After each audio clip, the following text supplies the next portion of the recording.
बिस्मिल्लाहिर्रहमानिर्रहीम, अस्सलाम वालेकुम। तो आज की क्लास में हम पढ़ने जा रहे हैं थोरैक्स की एनाटॉमी। ठीक है।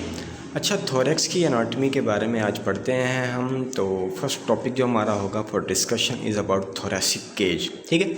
जो हमारा थोरैसिक केज है उसकी कुछ बाउंड्रीज़ हैं। अच्छा, जो हमारा ये पूरा थोरैक्स है, ठीक है ना, ये एक पिंजरा, एक टाइप का ये पिंजरा बना हुआ है जिसको हमने केज बोला है। तो इसकी कुछ बाउंड्रीज़ हैं, इसके कुछ आगे पड़ा हुआ है, इसके कुछ पीछे पड़ा हुआ है, इसके कुछ लेटरली साइड पे पड़ा हुआ है। तो उन बाउंड्रीज़ को हम बोलेंगे बाउंड्रीज़ ऑफ थोरैसिक केज। तो इसकी 3 बाउंड्रीज़ हैं आपके पास, ठीक है ना। फर्स्ट है एंटीरियर बाउंड्री, जिसको हम बोलते हैं स्टर्नम। जो हमारी स्टर्नम बोन है, ठीक है ना, ये आपकी क्या है, थोरैसिक केज का एंटीरियर बॉर्डर है। और दूसरी आपके पास है पोस्टीरियर बाउंड्री, जो आपके हैं वर्टिब्रा। ठीक है। आपके पास जो पूरा आपके पास ये जो केज है आपका, ठीक है ना, फ्रंट पे आपकी क्या पड़ी हुई है, यहाँ पे आपकी स्टर्नम, ठीक है। और पोस्टीरियर पे आपके वर्टिब्रास। कौन से वर्टिब्रास? आपके थोरैसिक वर्टिब्रास। ओके। और लेटरली आपकी पड़ी हुई हैं आपके रिब्स और इंटरकोस्टल स्पेसिस। ठीक है।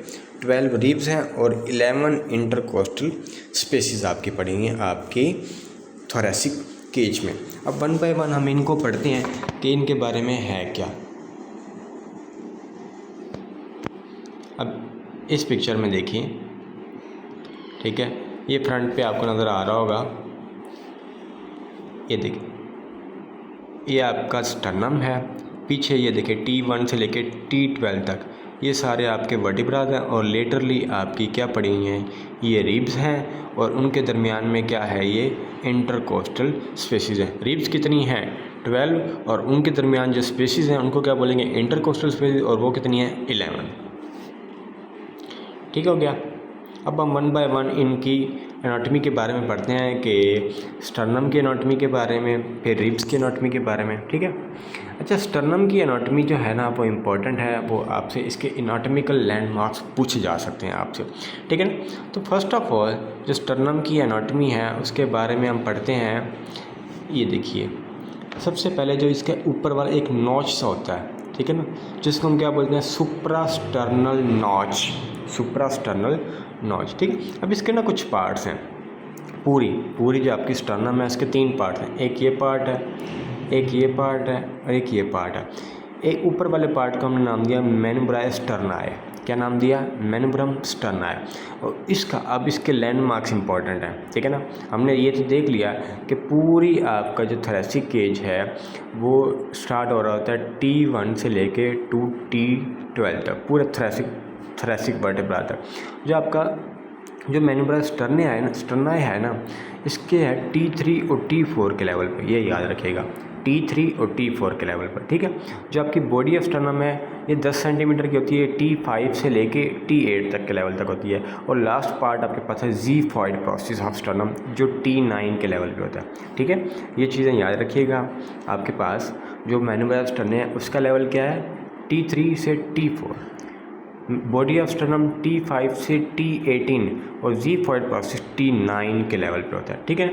इन मेनुब्रा स्टर्नाए और बॉडी ऑफ स्टर्नम के दरमियान एक एंगल होता है जिसको हम बोलते हैं स्टर्नल एंगल ऑफ लुई। ये याद रखिएगा, ये वेरी इंपॉर्टेंट है, ठीक है ना।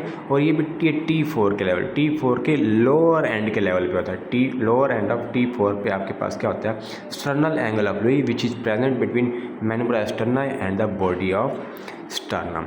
ठीक है। उसके बाद आपके पास ये जो आपके पास ज़ीफॉइड प्रोसेस था, इसके नीचे कुछ हमारे पास में सब कोस्टल मार्जिन होती हैं, ठीक है, जो हमारी कार्टिलेजेस वगैरह होती हैं वो सब कोस्टल मार्जिन जिनको हम बोलेंगे। ठीक हो गया। अच्छा, जिस तरीके से हमने पढ़ा कि मेनुब्रा स्टर्नाए और बॉडी ऑफ स्टर्नम के दरमियान एक एंगल है, उसको हमने क्या बोला, स्टर्नल एंगल ऑफ लुई। इसी तरीके से हमारे पास एक है जॉइंट है, ठीक है ना, जिसको हम बोलते हैं xiphisternal joint. Xiphisternal joint body of sternum और ज़ीफॉइड प्रोसेस के दरमियान यहाँ पे होता है।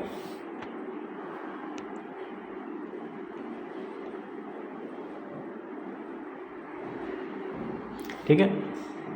ये वाला जो है ना जॉइंट, इसको क्या बोलते हैं, xiphisternal joint, the joint between xiphoid process and the body of sternal. ठीक है। इसी तरीके से एक और जॉइंट हमारे पास है मेनुब्रा स्टर्नल जॉइंट, ठीक है ना, जो आपके पास है मेनुब्रा स्टर्नाए और in between body of sternum. ठीक है, यहाँ पे आपने क्या पढ़ा, हमने तो पहले सबसे पहले पढ़ा कि जो आपकी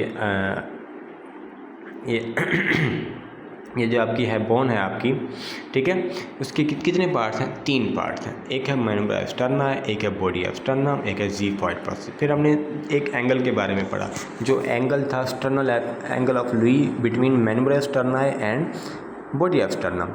फिर हमने 2 जॉइंट्स के बारे में पढ़ा, एक है xiphisternal joint, the joint between body of sternum and xiphoid process. दूसरा जॉइंट पढ़ा manubriosternal joint, the joint between manubrium sterni and body of sternum. ठीक है, फिर हमने कुछ इनके लेवल्स के बारे में पढ़ा, कौन कौन से आपकी जो ये है बॉडी पार्ट्स हैं, बोनी पार्ट्स हैं, किन किन के लेवल पे हैं। ठीक है, जो मैनुब्रा स्टर्ना है उसका लेवल क्या है, T3 से T4, angle of Louis T4, lower end of T4, body of sternum T5 से T8 और ज़िफॉइड प्रोसेस T9 के लेवल। ठीक हो गया, तो ये आपने स्टर्नम की हमने एनाटॉमी के बारे में पढ़ा।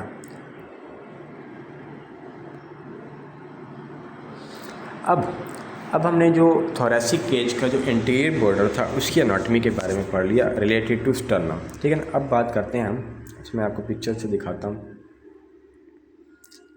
ये देखिए, इस पिक्चर में देखिए, ये आपके पास, ठीक है, मैनुब्रा स्टर्ना है, ये आपके पास टोटल बॉडी एंड ये ज़िफॉइड प्रोसेस। ठीक है, बॉडी मैनुब्रा स्टर्ना है। ठीक हो गया, तो इस तरीके से आपके पास ये क्या है, आपके पास स्टर्नम की एनाटॉमी। अब हम बात करते हैं रिब्स के हवाले से। ठीक है ना, हमने देखा कि एंटीरियर बॉर्डर क्या बना रहा था, स्टर्नम, पोस्टीरियर बॉर्डर हमारे बना रहे थे 12 थोरेसिक वर्टिब्रा, और लेटरल बॉर्डर बना रहे हैं हमारे पास रिब्स और इंटरकोस्टल स्पेसिस। अब जो रिब्स है ना, हमारे पास 12 रिब्स होती हैं। ठीक है, हमारे पास टोटल रिब्स कितनी हैं, 12 रिब्स। उन 12 को हम डिवाइड करते हैं true ribs and false ribs, true ribs and false ribs. अब ट्रू रिब्स और फॉल्स रिब्स का क्या मतलब है, ट्रू रिब्स, फर्स्ट 7 रिब्स जो है ना, first 7 ribs are true ribs. ठीक है ना, और अगली जो आपकी 5 रिब्स हैं वो क्या है, फॉल्स रिब्स है। अब ट्रू फॉल्स इनको क्या क्यों दिया गया नाम, इसलिए दिया गया है क्योंकि आपकी जो फर्स्ट 7 रिब्स है ना, they are anteriorly attached to sternum and posteriorly attached to vertebra. ठीक है, ये अगर आपकी फ़र्ज़ कर लें, ये आपकी स्टर्नम है, ठीक है, और ये आपके पास है वर्टिब्राज है, रिब्स हैं। ठीक है, तो ये जो आपकी रिब्स है ना, जो फर्स्ट 7 रिब्स हैं, ये एंटीरियरली अटैच्ड हैं आपके स्टर्नम के साथ और पोस्टीरियरली अटैच्ड हैं आपके वर्टिब्राज के साथ, इसलिए हम इनको वर्टिब्रो स्टर्नल रिब्स भी बोलते हैं। ठीक है ना, vertebro sternal ribs, the ribs which are anteriorly attached to the sternum and posteriorly attached to vertebrae, and how much are their number, they are 7 in number and they are called true ribs. ठीक है, अब जो false ribs हैं, जो अगली 5 ribs हैं, वो अगली भी, उनको हमने 2 टाइप्स में डिवाइड किया हुआ। एक को हमने बोला अटैच्ड और दूसरी को बोला फ्री फ्लोटिंग। ठीक है, जो अगली 3 है ना, 8, 9, 10, 7 तो हमने कर दी ट्रू रिब्स, अगली 5 हैं फॉल्स रिब्स, और फॉल्स रिब्स में भी पहली जो 3 है 8, 9, 10, they are anteriorly attached to subcostal margin and posteriorly attached to vertebra. ठीक है, जो हमने यहाँ पे पढ़ा था ना, सबकोस्टल मार्जिन जो निकल रहे थे, आगे मैं आपके पिक्चर में दिखाता हूँ, anteriorly attached to subcostal margin and posteriorly attached to vertebra, इसलिए हम इनको क्या बोलते हैं, वर्टिब्रो कोस्टल रिब्स। और ये कितनी नंबर होती हैं, 3 इन नंबर। ठीक है ना, ट्रू रिब्स या vertebro sternal ribs are 7 in numbers and vertebro costal ribs are 3 in number. Last में आपके पास फ्री फ्लोटिंग रिब्स, जो लास्ट 2 बच जाती हैं, 11 एंड 12 रिब्स। ठीक है ना, जो इनका इंटीरियर एंड होता है वो फ्री होता है और पोस्टीरियर एंड होता है ये वर्टिब्रा के साथ अटैच्ड होता है। ठीक हो गया, तो हमने पूरी इन रिब्स के बारे में पढ़ा कि आपके पास टोटल इन नंबर 12 रिब्स होती हैं। ठीक है ना, जो फर्स्ट 7 रिब्स हैं उनको हमने 7 ट्रू रिब्स बोला, जो अगली 5 रिब्स हैं उनको हमने फॉल्स रिब्स बोला। ठीक है ना, फर्स्ट 7 रिब्स जो है एंटीरियरली अटैच्ड टू स्टर्नम और पोस्टीरियरली अटैच्ड टू वर्टिब्रा, इसलिए हम इनको वर्टिब्रो स्टर्नल रिब्स भी बोलते हैं। जो अगली 5 रिब्स थी फॉल्स रिब्स, कुछ अटैच थी कुछ फ्री थी। 3 रिब्स ही आपके पास अटैच, जो अंटीरियरली अटैच थी सबकोस्टल मार्जिन के साथ और पोस्टीरियरली अटैच थी आपके वर्टिब्रल के साथ, इसलिए हमने इनको क्या बोला, वर्टिब्रो कोस्टल रिब। अगली आपके पास दी फ्री फ्लोटिंग रिब, जिनमें से 11 और 12 एंटीरियरली एंड इसका फ्री होता है और पोस्टीरियरली ये किन के साथ होते हैं, वर्टिब्रास के साथ अटैच्ड होती हैं। ठीक है, तो ये आप आपको दिखाते हैं यहाँ पे।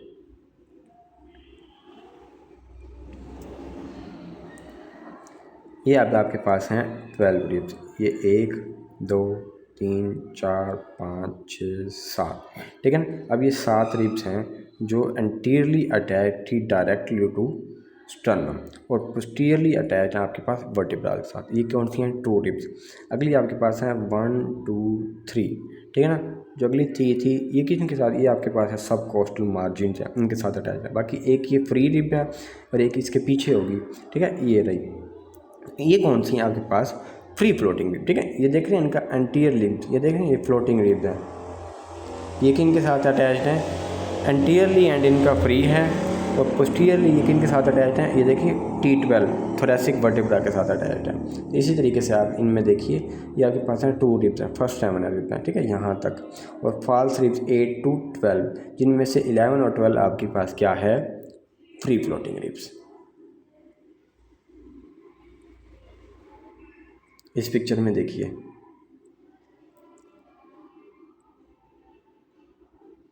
ये देखिए नंबरिंग की हुई है 1 2 3 4 5 6 7, इनको क्या बोला हमने, ट्रू रिब्स या वर्टिब्रोस्टर्नल रिब, ठीक है। फिर 8 9 10, ये देखिए ये सब कोस्टल मार्जिन हैं, इनके साथ अटैच है, ठीक है ना। और ये 11 ये 12 और ये 11 जो फ्री फ्लोटिंग रिब थी, ठीक है ना, ये रही फ्लोटिंग रिब, ठीक हो गया। इस तरीके से आप ये देखिए ये कोस्टल कार्ड, ये इस पिक्चर में आपको पूरी एनाटॉमी मिल जाएगी रिलेटेड टू रिब केज। ये देखिए ये आपके पास मैनुब्रा स्टर्ना है, फिर ये बॉडी, फिर ये ज़िफॉइड प्रोसेस, ये कोस्टल कार्टिलेजेस, ठीक है। इसके बाद हमारे पास ये पूरी क्या हो गई, स्टर्नम हो गई, ठीक है। ये वर्टिब्रो कोस्टल रिब तो 8 से 10 थी, फ्लोटिंग रिब 11 to 12, ये फॉल्स रिब्स और ये ट्रू रिब्स हो गई, ओके।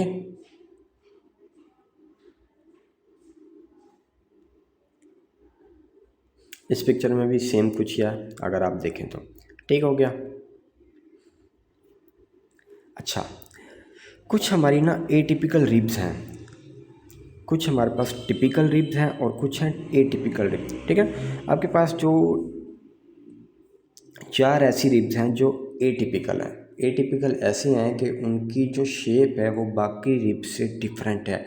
हमारी first rib, second rib, 11th rib end 12th rib, ये हमारे पास 4 जो रिब्स हैं इनको हम क्या बोलते हैं, एटिपिकल रिब्स। तो ये याद रखिएगा, first, second, 11th and 12th ribs are atypical ribs, okay. अच्छा, तो हमने पढ़ा कि एंटीरियर बॉर्डर बना रहा थी स्टर्नम और पोस्टीरियर बॉर्डर बना रहे थे वर्टिब्रास और लेटरल बॉर्डर बना रहे थे क्या, आपकी रिब्स और इंटरकोस्टल स्पेसिस। अब रिब्स के बारे में तो हमने पढ़ लिया, अब इंटरकोस्टल स्पेसिस के बारे में पढ़ते हैं। कहते हैं कि they are total 11 in number, हमारे रिब्स कितनी हैं, 12 हैं, तो उनके दरमियान स्पेसिस क्या होंगी, 11। First 9 are complete spaces and last 2 are incomplete spaces, ठीक हो गया। अब बात करते हैं जो इंटरकोस्टल स्पेसिस है ना, इनके अंदर पढ़ा क्या हुआ है, कंटेंट्स क्या हैं, इन कंटेंट्स ऑफ इंटरकोस्टल स्पेसिस के बारे में हम पढ़ने लगे हैं।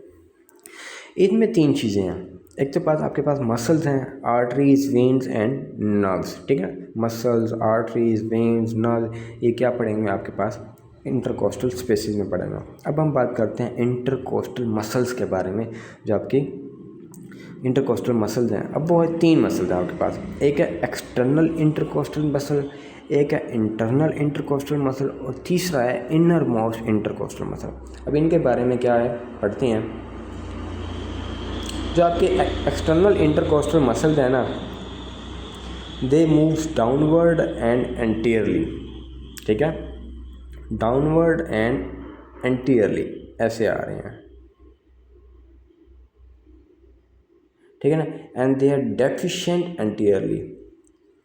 ये जो ये एंटीरियर साइड जो है ना वहाँ पे ये नहीं होते। And this deficiency is filled by intercostal membrane, anterior intercostal membrane. ठीक है।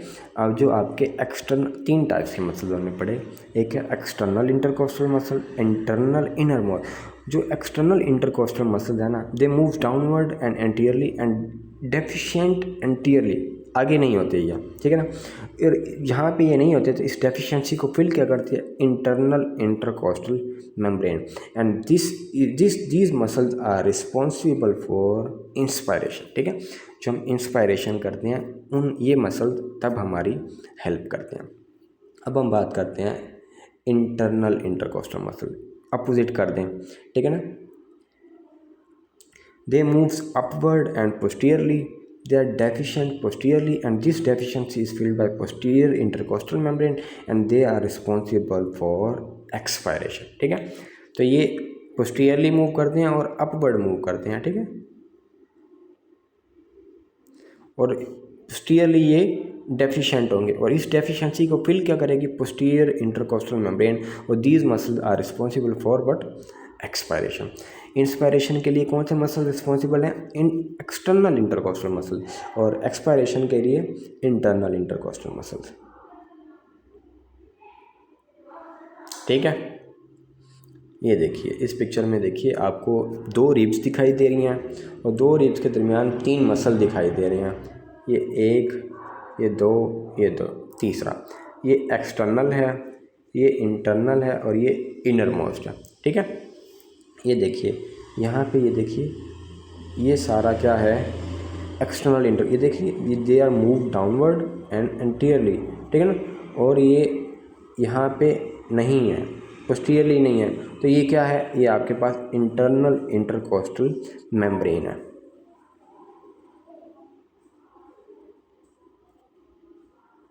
इस पिक्चर में देखिए,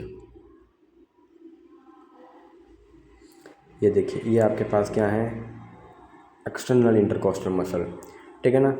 और ये दरमियान में देखिए ये क्या है इंटरनल इंटरकोस्टल मसल और ये बिल्कुल इनर मोस्ट। ठीक है ना। इस पिक्चर में देखिए तो आपके पास 3 मसल्स नज़र आ रहे हैं।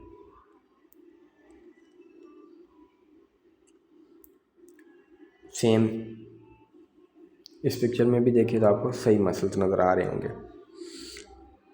अच्छा, अब हमने देखा कि हम पढ़ रहे थे कंटेंट्स ऑफ इंटरकोस्टल स्पेसिस, तो हमने इंटरकोस्टल मसल्स के बारे में पढ़ लिया। ये देखिए इस पिक्चर में मैं आपको बताता हूँ,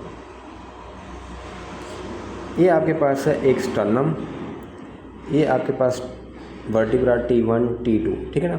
तो ये आपके पास एक है रिब है। ठीक है। और ये एक रिब है और दरमियान में क्या आ गई आपके पास इंटरकोस्टल स्पेस। ठीक है। हमने पहले बात की इन एक्सटर्नल मसल। ठीक है ना। ये देखिए ये आ रहे हैं मूव्स डाउनवर्ड एंड एंटीरियरली, आगे की तरफ आ रहे हैं और डाउनवर्ड की तरफ आ रहे हैं, लेकिन आगे ये डेफिशिएंट है तो इस डेफिशिएंसी को किसने फिल किया एंटीरियर इंटरकोस्टल मेम्ब्रेन ने। जबकि ये देखिए ऊपर मूव्स अपवर्ड एंड पोस्टीरियरली। ठीक है ना। और दिस पोस्टीरियरली ये डेफिशिएंट होते हैं तो इस डेफिशिएंसी को फिल किसने किया पोस्टीरियर इंटरकोस्टल मेम्ब्रेन ने।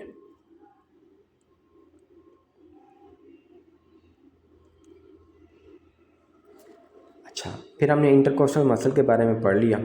अब हम यहाँ पे पढ़ते हैं न्यूरोवास्कुलर बंडल इस। अब हमने पढ़ा है कि नर्व्स, वेन्स और आर्टरीज जो यहाँ पे प्रेजेंट होंगी। ठीक है। अब जो वेसल्स अरेंजमेंट है ना उनका एक निमोनिक है वैन, या निमोनिक है वैन। पहले आपके पास वेन होती है, फिर आर्टरी, फिर नर्व। ठीक है ना। VAN van. ठीक है।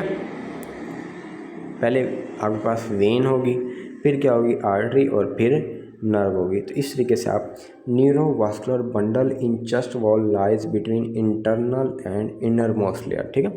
जो हमने 3 मसल्स पढ़े हैं ना एक्सटर्नल इंटरनल इनर मोस्ट, जो आपके पास न्यूरोमस्कुलर बंडल जो हैं जो वेन आर्टरी नर्व है वो कहाँ पे प्रेजेंट होती हैं, they are present between internal and innermost layer. ठीक है, ये याद रखिएगा। अब हम बात करते हैं इंटरकोस्टल आर्टरीज़ के बारे में। इंटरकोस्टल असल से हमने पढ़ ली हैं, अब बात करते हैं हम आर्टरीज़ के बारे में। कौन कौन सी आर्टरीज जो है हमारी स्पेस जो इंटरकोस्टल स्पेसिस हैं उनको सप्लाई कर रही हैं। अब मोस्ट इंपॉर्टेंट है, ये पॉइंट याद रखिएगा। हमारे पास ना दो किस्म की आर्टरीज़ हैं। हमने क्या पढ़ा, हमारे पास टोटल कितनी है, 11 स्पेसिस है ना, 11 इंटरकोस्टल स्पेसिस है। उनको दो आर्टरीज सप्लाई कर रही हैं।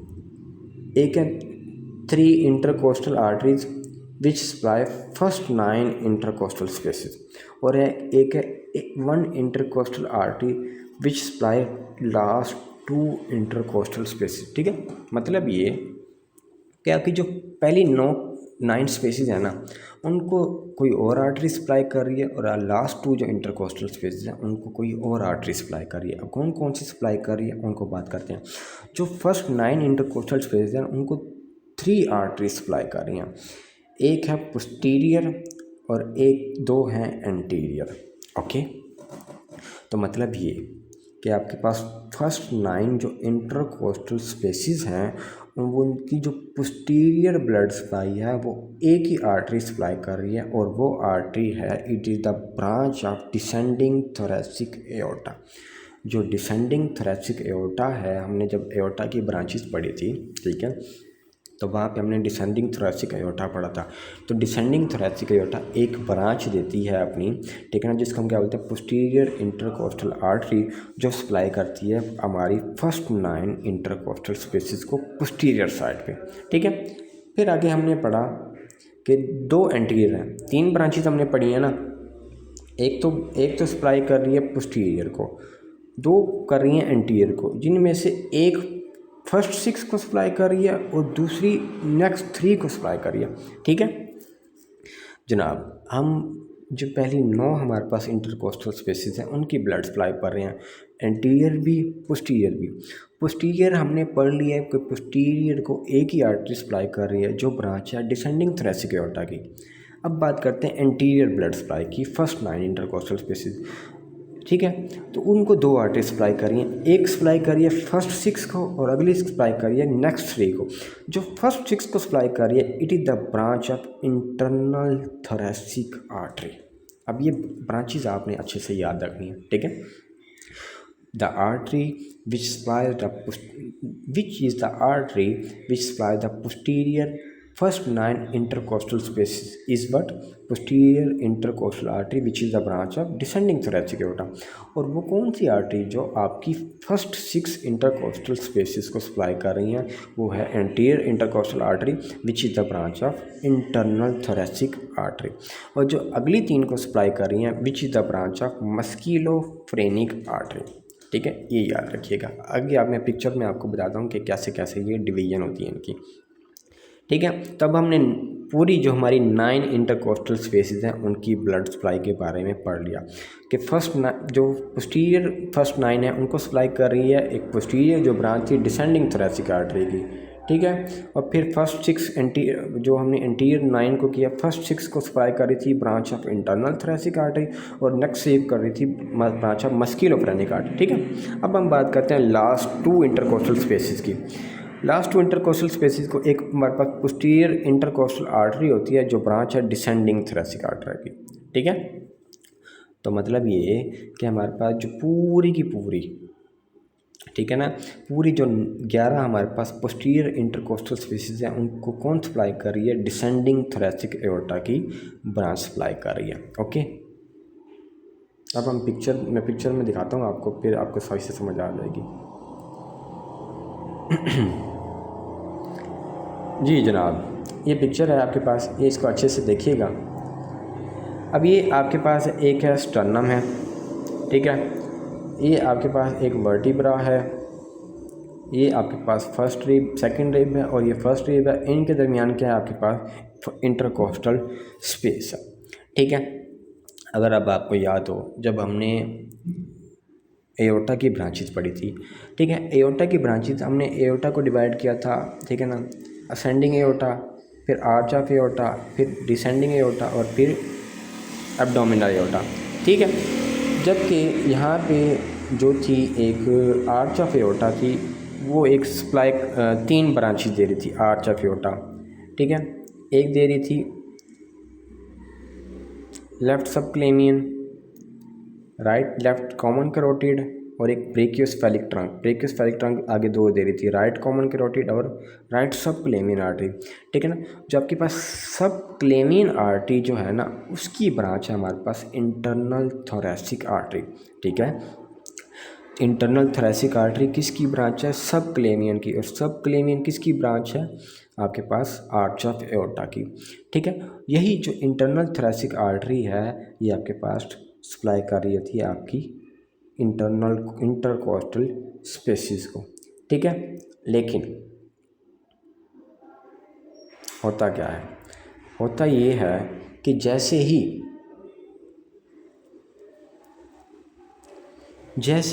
ये जो आपकी इंटरनल थोरैसिक आर्टरी होती है ना, जैसे ही 7th रिब को पहुंचती है ना, तो ये डिवाइड हो जाती है, बाइफरकेट कर जाती है। एक बन जाती है सुपीरियर एपिगैस्ट्रिक आर्टरी और एक बन जाती है मस्क्यूलोफ्रेनिक आर्टरी, ठीक है। हमने क्या पढ़ा? जो हमारी फर्स्ट 6 इंटरकोस्टल स्पेसिस थी, उनको कौन सी ब्रांच सप्लाई कर रही थी? Branch of internal thoracic artery, ठीक है ना। जो नेक्स्ट 3 इंटरकोस्टल स्पेसिस थी, उनको कौन सी ब्रांच सप्लाई कर रही थी? Branch of musculophrenic artery. और मस्क्यूलोफ्रेनिक आर्टरी खुद ब्रांच किसकी है? एक इंटरनल थोरैसिक आर्टरी की, ठीक है। तो जैसे इंटरनल थोरैसिक आर्टरी आ रही होती है, तो आगे जैसे वो 7th रिब को टच करती है, तो 7th रिब पे वो डिवाइड हो जाती है, बाइफरकेट हो जाती है। एक बन जाती है सुपीरियर एपिगैस्ट्रिक आर्टरी और एक बन जाती है मस्क्यूलोफ्रेनिक आर्टरी। मस्क्यूलोफ्रेनिक आर्टरी हमारे पास अगली 3 इंटरकोस्टल स्पेसिस को सप्लाई कर देती है, ठीक हो गया। इस तरीके से हमने ये सारी डिवीजन किया। अच्छा, फिर आर्टरी, वेन और नर्व के हमने क्या बोला? Neuromuscular bundle. और neuromuscular bundle is always present at lower border of upper rib, ठीक है। अब आपके पास ये कंसेप्ट हम पहले भी पढ़ चुके हैं।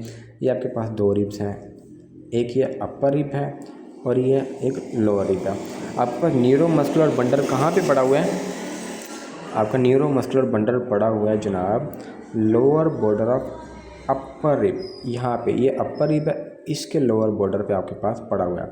तो हमने जब भी एस्पायरेशन करनी होती है pleural cavity, always inject needle at but upper border of lower rib. यहाँ पे हमने क्या करनी होती है? Upper border of lower rib पे हमने नीडल इंसर्ट करनी होती है, ताकि हम न्यूरोमस्कुलर जो बंडल है उसको डैमेज ना करें।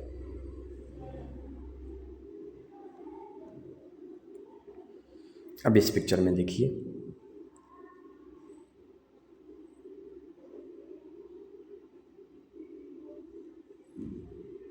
ये देखिए, ये एक आपके पास है सबक्लेवियन आर्टरी, ठीक है। सबक्लेवियन आर्टरी ने दी इंटरनल थोरैसिक आर्टरी, जिसने ये देखिए फर्स्ट स्पेस को सप्लाई किया, सेकंड को सप्लाई किया, थर्ड को सप्लाई किया, फोर्थ को सप्लाई किया, फिफ्थ को सप्लाई किया, 6th इंटरकोस्टल स्पेस को सप्लाई किया। जैसे ही वो 7th रिब पे पहुंची, बाइफरकेट कर गई। एक बना दी उसने सुपीरियर एपिगैस्ट्रिक आर्टरी और एक बना दी उसने मस्क्यूलोफ्रेनिक आर्टरी। तो अगली 3 इंटरकोस्टल स्पेसिस को किसने सप्लाई किया? हमारे पास मस्क्यूलोफ्रेनिक आर्टरी ने।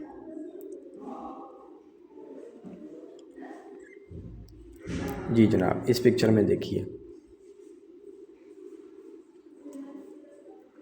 ये देखिए, ये आपके पास है आर्च ऑफ एओर्टा, ठीक है ना। आर्च ऑफ एओर्टा ने क्या किया? एक आपके पास ये थी लेफ्ट सबक्लेवियन आर्टरी, ठीक है ना, जिससे इंटरनल थोरैसिक आर्टरी ब्रांच थी, ठीक है ना। एक ही आपके पास गई, ये थी राइट सबक्लेवियन और ये थी लेफ्ट सबक्लेवियन, ठीक है। तो इसने क्या किया? ये लेफ्ट सबक्लेवियन, लेफ्ट इंटरकोस्टल ठीक है ना, इंटरकोस्टल आर्टरी दे दी, इंटरनल थोरैसिक आर्टरी, ठीक है। तो हमने क्या पढ़ा? जो आपकी फर्स्ट एंटीरियर 6 इंटरकोस्टल स्पेसिस हैं, उनको कौन सी आर्टरी सप्लाई करती है? इंटरनल थोरैसिक आर्टरी, जो किसकी ब्रांच है? सबक्लेवियन की। और अगली 3 जो इंटरकोस्टल स्पेसिस हैं, उनको कौन सप्लाई करती है? आपके पास मस्क्यूलोफ्रेनिक आर्टरी, जो किसकी ब्रांच है?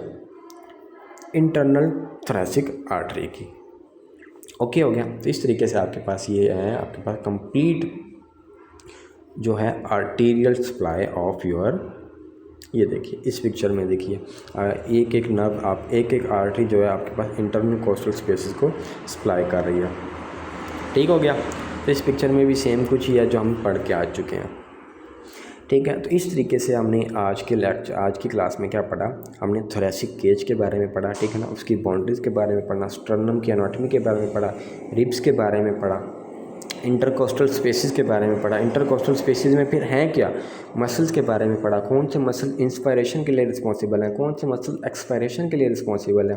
फिर हमने इंटरकोस्टल आर्टरीज के बारे में पढ़ा, फर्स्ट 9 इंटरकोस्टल स्पेसिस को कौन सप्लाई कर रही है, फर्स्ट एंटीरियर सप्लाई कर रही है, पोस्टीरियर कौन सी सप्लाई करी, ठीक है। इस तरीके से हमने सारा कुछ पढ़ा, तो इनको अच्छे से आपने याद रखना है, ठीक है। तो नेक्स्ट क्लास में हम इंशाल्लाह जो वीनस सप्लाई है हमारी थोरेसिक केज की उसके बारे में पढ़ेंगे।